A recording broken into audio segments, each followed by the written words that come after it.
va parler d'un paradoxe. Plus la fiscalité est forte, plus l'esprit humain devient inventif, créatif et cherche une solution.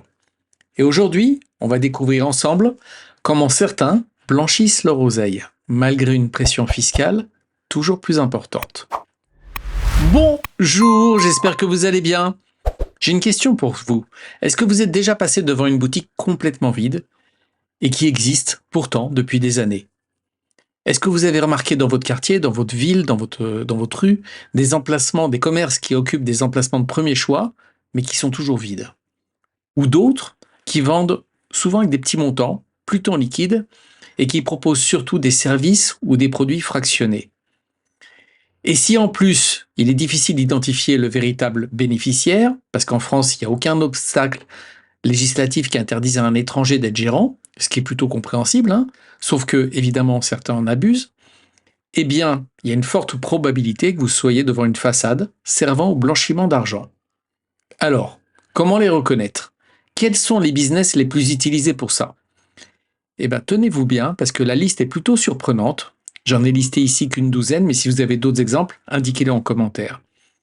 En tout cas, bienvenue dans le monde merveilleux du blanchiment d'argent, parce que oui, certaines entreprises servent moins à vendre qu'à laver de l'argent. Et on commence maintenant. Mais tout d'abord, on va commencer par planter le décor. Pourquoi est-ce qu'on appelle ça le blanchiment?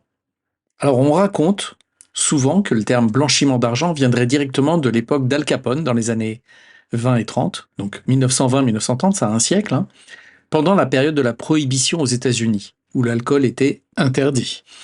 Donc les organisations criminelles faisaient fortune, réellement fortune, grâce à la contrebande d'alcool. Le problème, déclarer ouvertement ses revenus aurait immédiatement attiré l'attention du fisc et de la police. Donc les mafias ont cherché des entreprises de façade capables d'absorber et de justifier d'énormes flux de liquidités. Alors, pour faire simple, ce que le fisc voit, ce sont les entrées et les sorties. Un peu comme dans un hôtel, hein, le check-in, check-out. Ce qui se passe à l'intérieur de la chambre, l'hôtelier ne le voit pas. Donc, quand certains ont eu la possibilité de blanchir de l'argent en grande quantité, à un moment donné, il faut le faire rentrer dans le système financier, ce qu'on appelle le blanchiment. Et c'est là où certains se sont spécialisés, certaines entreprises se sont spécialisées avec beaucoup d'imagination. Un des stratagèmes les plus connus fut l'investissement dans des laveries automatiques. Parce qu'à l'époque, il n'y avait pas de carte de crédit, ces établissements fonctionnaient uniquement en liquide, les payants payaient directement avec des pièces pour faire tourner les machines à laver. Résultat, il était très facile de mélanger de l'argent sale aux revenus propres de la laverie. Et c'est ainsi que le mot laundering, blanchiment, a commencé à s'imposer dans le langage policier, puis juridique. Et aujourd'hui encore, cette image de la machine à laver reste le symbole du blanchiment d'argent. Un process où l'argent sale entre et de l'argent propre ressort, prêt à être réinjecté dans l'économie légale. Et on commence avec les bonbons, les confiseries. Sérieusement, les bonbons, en fait, vous en avez déjà vu. Comment des magasins de bonbons peuvent-ils se payer des emplacements avec un loyer astronomique en plein centre-ville ou dans les grandes galeries commerciales? Combien ça rapporte un bonbon? Alors, pour ceux qui se sentent l'âme d'entrepreneur, un bonbon, c'est 80% de marge. Hein. Ça, c'est déjà une bonne chose. Mais combien faut-il vendre de fraises Tagada pour rentrer dans ces frais? La réponse, c'est pas beaucoup. Parce que le business des bonbons, c'est essentiellement un business de lessiveuse. Vous vous rappelez tout à l'heure quand je vous ai parlé des produits fractionnés? En fait, les bonbons, c'est soit des marques qui arrivent en sachet, au kilo, au poids, hein, et donc là, c'est réglé, ça rentre dans un stock, soit c'est en vrac. Et là, il n'y a pas de marque. Et là, du coup, en dehors du fait qu'on ne sait pas trop ce qu'on mange, au niveau du business, c'est bien là que ça se passe. On a également les salles de jeu, notamment celles avec les pachinko, vous savez, ce jeu avec les pinces et les pluches. Alors même schéma, beaucoup de cash, des emplacements de rêve, un flux irrégulier de clients, et en plus de ça, ce jeu est extrêmement addictif. Alors, non seulement les machines sont truquées, mais aussi très souvent la comptabilité. En réalité, qui est-ce qui gagne un iPhone dernière génération avec ces machines? Personne. Mais sur le papier, ça justifie des flux d'argent délirants. Et puis, on a aussi les salles de laser tag, et puis évidemment les bowling, grand classique. Les laveries automatiques, parce que la logique reste toujours la même que celle des laveries d'Al Capone. Hein. On prend de l'argent sale, on le fait passer par une façade légitime et on le ressort en apparence légale. La seule différence, c'est qu'aujourd'hui, les mafieux utilisent plutôt Internet, les paradis fiscaux et la finance internationale comme nouvelle machine à laver. Le car wash, les stations de lavage automobile, exactement comme dans la série Breaking Bad, où en fait il y a même une démonstration. Vous avez une clientèle régulière, un flux de cash élevé, des produits divers vendus à des prix délirants et des accessoires désodorisants achetés 1 euro et revendus 10. En gros, c'est red flag. Quel que soit l'endroit où vous habitiez, vous en avez forcément un à côté de chez vous. Les salons de beauté, de manucure, les ongleries diverses, les coiffeurs de quartier, les salons de massage, et j'ajoute aussi les salons de bronzage indépendants. Service difficile à tracer et à mesurer, une fréquentation de clientèle difficile à identifier, de petits paiements, un matériel coûteux parfois introuvable, c'est parfait. Les voyants et les médiums. Et là, sincèrement, on touche le cocotier, parce que ce sont des services 100% dématérialisés, il n'y a aucune trace, on vend une conversation. Les voyants et les médiums fixent leurs propres tarifs horaires et inventent leur nombre de clients. Personne ne demande de remboursement, un grand classique. Et souvent, parce qu'en fait il s'agit de sociétés organisées, ces sociétés sont basées dans des paradis fiscaux et acceptent donc les cartes de crédit ou les paiements crypto. Les restaurants, surtout les kebabs et la street food. Vous en avez forcément un à côté de chez vous. Alors là, c'est vraiment les parfaites lessiveuses, avec un flux constant de produits frais, difficile à tracer précisément, une rotation rapide de la clientèle et des paiements souvent en liquide. Et même parfois un gérant qui a du mal à parler français. Bref, sur le papier en tout cas, tout paraît normal, la marge est variable, les volumes sont difficiles à contrôler et personne ne va recompter les pains pita ou les kilos de viande utilisés chaque jour. Mais la réalité saute parfois aux yeux. Si un restaurant reste désespérément vide, avec une nourriture médiocre, pas fraîche, et pourtant des portes grandes ouvertes jour après jour, c'est pas forcément par amour de la gastronomie. C'est souvent un commerce de façade, idéal pour injecter de l'argent et le faire ressortir sous forme de chiffre d'affaires déclaré. Et puisqu'on parle de kebab, évidemment il y a les boucheries halal. Et c'est normal, ça se comprend, les petits commerces de quartier, une forte proportion de transactions en espèces dans le secteur, c'est normal. Et puis c'est combiné avec une traçabilité difficile, c'est de la viande, donc des morceaux de viande, parfois de la charcuterie.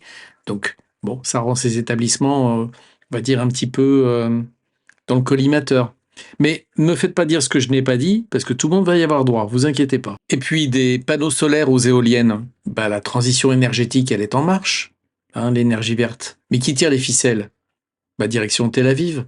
Parce que les subventions aux énergies vertes, c'est un aimant pour les investisseurs, mais aussi pour les blanchisseurs. Et là aussi, on est dans les hautes sphères, avec les associations. Associations pour la Palestine, pour Gaza, pour Israël, les églises, les synagogues, les mosquées, les enfants en difficulté, l'insertion des jeunes adultes, l'aide aux personnes non genrées. En fait, partout où l'émotion va intervenir. Et en fait, c'est compréhensible, parce qu'on est tous sensibles à telle ou telle cause. Parce que oui, il faut le savoir, la fiscalité des associations en France repose principalement sur la distinction entre activités lucratives ou non lucratives. Donc une association avec une gestion désintéressée, entre guillemets, qui donc va pas concurrencer le secteur commercial, est généralement exonérée des impôts commerciaux, TVA, impôts sur les sociétés, et ainsi de suite.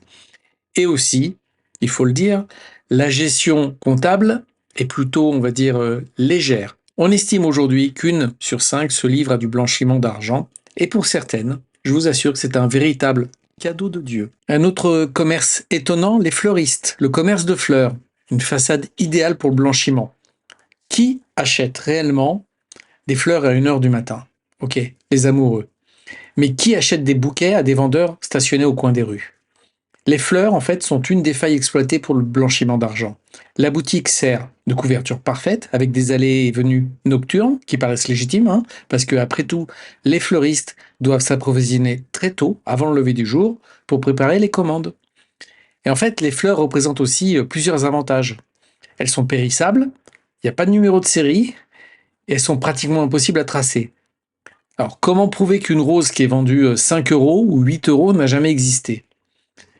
Et pour information, en 2019, il y a eu une enquête menée aux Pays-Bas qui a révélé un réseau qui utilisait le marché aux fleurs, le plus grand du monde, pour blanchir plusieurs millions d'euros. et les transactions se faisaient sur le papier avec des volumes gonflés de 300%. Idem en France, plusieurs affaires ont mis en lumière des fleuristes parisiens, notamment dans le quartier de Barbès, qui déclaraient des chiffres d'affaires assez importants, mais totalement incompatibles avec leur surface de vente et leur emplacement. En fait, une boutique de 15 mètres carrés qui prétendait vendre pour 500 000 € de fleurs par an. Donc, c'est plusieurs centaines de bouquets par jour. Impossible. En fait, le système est toujours très simple. Mélanger l'argent sale avec des recettes légitimes, gonfler artificiellement les ventes sur les factures et les déclarations fiscales. Les fleurs se fanent, les preuves disparaissent et l'argent ressort blanchi. Et ce qui est intéressant, c'est qu'en tout cas, d'un point de vue comptable et fiscal, même les fleurs fanées sont extrêmement rentables. Un autre exemple, pas mal d'ailleurs, c'est celui des galeries d'art.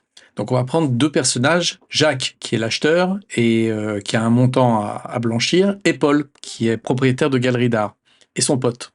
Donc Jacques va acheter une peinture rare d'un nouveau talent pour, mettons, allez, 100 000 € auprès de Paul, son copain et complice.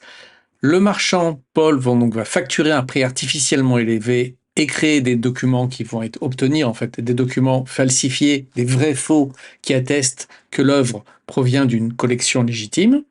Et puis ensuite, Jacques, quelques années plus tard, va revendre le tableau en faisant un bon bénéfice à un pigeon, tout simplement. Et l'argent, en fait, est devenu blanc et difficile à tracer et totalement justifié en tout cas.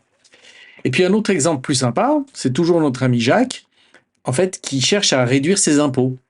Donc là, il va s'attaquer à un autre niveau. Il va simplement donner, en fait, faire don des œuvres qu'il a achetées, des tableaux qu'il a achetés à un musée dans lequel il aura un complice. Et Jacques, en fait, va réduire sa facture fiscale de cette façon. Donc, par exemple, si l'œuvre a été surévaluée, elle vaut maintenant 300 000 € ou 500 000 €, Jacques va réduire ses impôts sur cette base artificiellement gonflée. Et en plus, en faisant don de l'œuvre, il crée une apparence de légitimité. Maintenant, Jacques va prétendre être un mécène généreux, plutôt que... Voilà. Donc, l'argent s'est transformé en déduction fiscale, la personne a blanchi son image publique en même temps que son argent. Les cryptos, on en parle souvent sur cette chaîne. Les cryptos, la machine à laver 2.0, et notamment le circuit immobilier de Dubaï, qui correspond en fait à blanchir sans laisser de traces. Dubaï, les Émirats Arabes Unis, parce qu'ils n'imposent ni les plus-values immobilières, ni les revenus des personnes physiques. Donc la personne va choisir un bien, et pour 500 000 €, il y a des biens exceptionnels à Dubaï. Il convertit ses bitcoins en USDT via une plateforme locale ou directement avec le promoteur, puis achète un superbe appartement dans des quartiers prisés comme la Palm Jumeirah ou le Dubai Marina. Et l'opération prend quelques minutes. Et parfois, elle peut même se faire à distance. Puis quelques années plus tard, l'appartement est revendu à un prix supérieur grâce à l'envolée du marché immobilier à Dubaï, parce qu'entre 2020 et 2025, on parle de 60% d'augmentation. L'argent récupéré est désormais propre, il provient officiellement d'un investissement immobilier légitime, et le propriétaire peut alors rapatrier ses fonds vers l'Europe via un virement bancaire classique et présenter le contrat de vente comme justificatif. Et l'avantage est triple en fait.